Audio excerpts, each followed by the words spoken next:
Comment les 6 plus grandes entreprises américaines produisent-elles aujourd'hui plus de richesses que les 30 pays africains les plus riches? Si l'on cumule la richesse produite en une année par Walmart, Amazon, ExxonMobil, Apple, CVS Health et United Health Group, leurs revenus atteignent à eux seuls un total impressionnant, 2739 milliards de dollars. En revanche, les 30 pays africains les plus riches, comprenant les nations comme le Nigeria, l'Afrique du Sud, la Côte d'Ivoire, même dans la liste, affichent un PIB cumulé de 2600 milliards de dollars. Comment expliquer ce contraste? Comment ces entreprises parviennent-elles à créer plus de richesses que les 30 pays africains les plus riches réunis, y compris les pays dont les ressources naturelles ne sont pas les principaux moteurs économiques? Alors, voici les raisons principales. Bienvenue sur l'Afrique qui gagne, je suis Cyril et si tu es passionné par l'avenir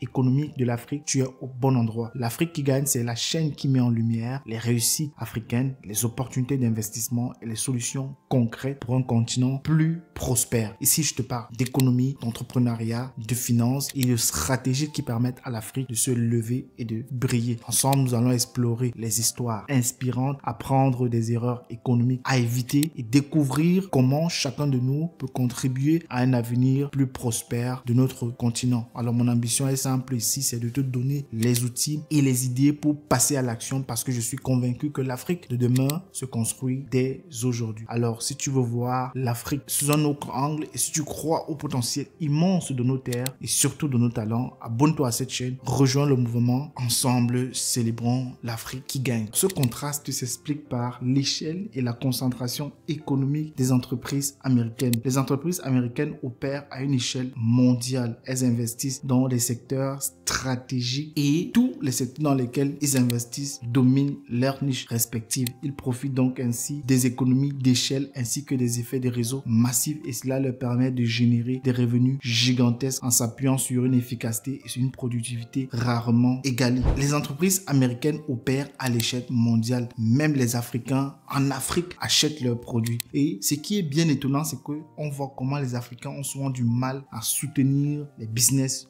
locaux. Et deuxièmement, il y a la structure économique des pays africains. Les économies africaines restent aujourd'hui pour la plupart extrêmement dépendantes de matières premières. Manque de diversification économique, ce qui rend tout simplement vulnérables les économies aux fluctuations des prix des marchés mondiaux. À cela s'ajoute également le manque d'infrastructures essentielles. On parle là des routes, de l'énergie, des télécommunications. Ce sont des lacunes tout simplement comme ça qui freinent le développement et limitent la capacité des pays africains à produire et à transformer localement. Il y a en troisième position la dispersion des richesses en Afrique. L'Afrique compte aujourd'hui 1,4 milliard d'habitants. Mais la richesse de la population, la richesse de ces pays est inégalement répartie. Une grande partie de la population vit sous le seuil de pauvreté, tandis qu'une minorité concentre l'essentiel tout simplement de la richesse. De plus, le secteur informel aujourd'hui en Afrique, d'une part, constitue la plus grande source de l'économie africaine. Et l'un des problèmes déterminants reste le manque de valeur locale. Les produits africains, qu'il s'agisse de matières premières, agricoles ou minérales, sont souvent transformés hors du continent. En conséquence, l'Afrique ne profite pas pleinement des bénéfices liés à la valeur ajoutée de ses ressources naturelles. Ce à quoi il faudrait tout simplement remédier.